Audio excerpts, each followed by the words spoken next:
Let's talk about Furi. Let's do it. Furi is a game that I knew nothing about until I came in this morning, and I was like, "Hey Pete, what you playing there?"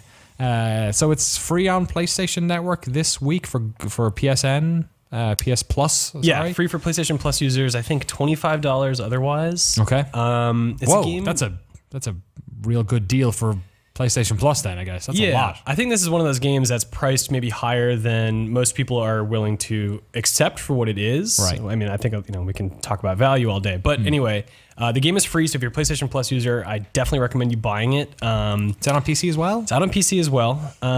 This game was shown off at E3 2 years ago as part of Sony's press conference, and it's a sort of, it's like a neon, like stylish, like cel-shaded twin stick shooter slash bullet hell slash swordplay game. Yeah, talk about the structure, because I needed to like watch you play to sort of understand how exactly it works. Yeah, it's like somewhere between a fighting game and like a boss fight game. It's all boss fights. Okay. There are sort of narrative sections that tie your whole journey together.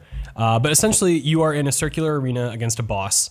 You are a guy that has a laser gun and a sword. You can dash, you can parry attacks, stuff like that.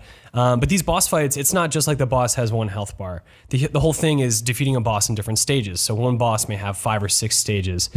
But within those stages of a battle, there are 2 mini stages. One, which is sort of the long range thing that's more like a twin stick shooter, where you're dodging bullets and trying to parry attacks that the enemy is doing up close.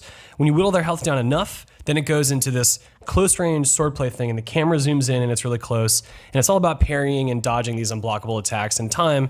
And the game is all about punishment, both in taking advantage of your enemy when they slip up, avoiding punishment when you slip up, because when you do, the computer really just kicks your ass. Yeah, like you have to put in like 20 minutes sometimes to beat these battles, and They're super hard? they're super hard. Yeah, like you have to be diligent at all times, and if you screw up, it only takes a few hits for a boss to basically put you on the brink of death. Meanwhile, you're spending like 15 minutes getting them close to where to where you're almost finished, and it's an aggravating game, but it's also very fair. Like it's difficult on purpose, and you have to be a glutton for punishment kind of to appreciate it, or just really freaking good.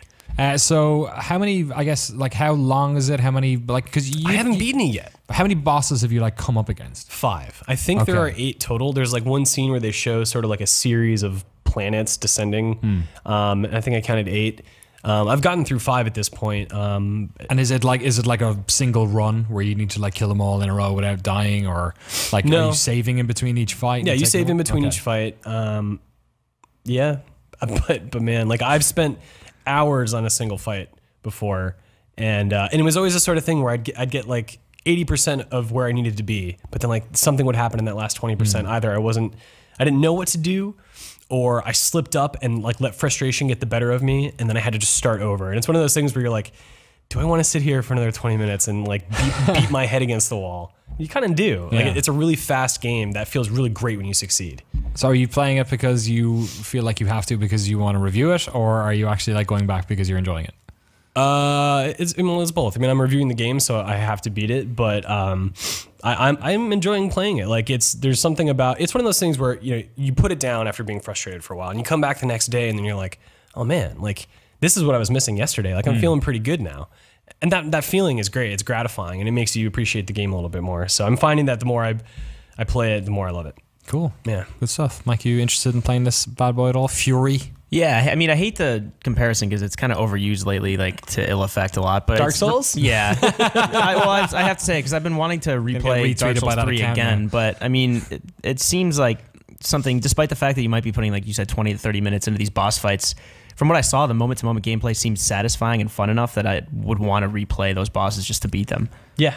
Yeah, like I just started replaying the earlier bosses today to show you the game, actually. Yeah. And it was fun. Like having that knowledge like gives you a different perspective So it's certainly like something punishing like Dark Souls. Like you have to be on point. You have to know what you're doing. I just have to say that the chat Goopshoe said about a minute ago, waiting for someone to say Dark Souls-esque. And he says, bingo, thanks, Mike. Yeah, I'll throw it in there. Did you play Battlefield? Yeah, it's pretty Dark Souls-esque. But I mean, like aesthetically, it seems appealing to me. The Furi. I mean, it looks cool. It reminds me of El Shaddai, Ascension of Metatron. Yes. Well, actually, it probably reminds me of that because you had told me like last week. And that was like the one thing I liked about El Shaddai. I didn't really like the combat, but I liked how weird and kind of stylized it was. So that alone is like the surface appeal is enough to maybe draw me in at the very least. Yeah, if we're gonna make comparisons, it's like El Shaddai, Hyper Light Drifter, and then maybe something like Dark Souls in terms of the underlying good soundtrack difficulty. As well? Soundtrack is amazing. I had Mike sort of started introducing me to this band Carpenter Brute just last week, and then I was looking into Furi and I was watching a trailer and I was like, this soundtrack's pretty good. So I looked up the trailer and I was like, oh shit, Carpenter Brute is on the soundtrack. It's great. It's this genre called Outrun, which I was not really that familiar with before, but it's sort of like the neo-noir like techno stuff of the 80s where you had like a dark like sullen like lone person who's trying to like persevere against just horrible odds.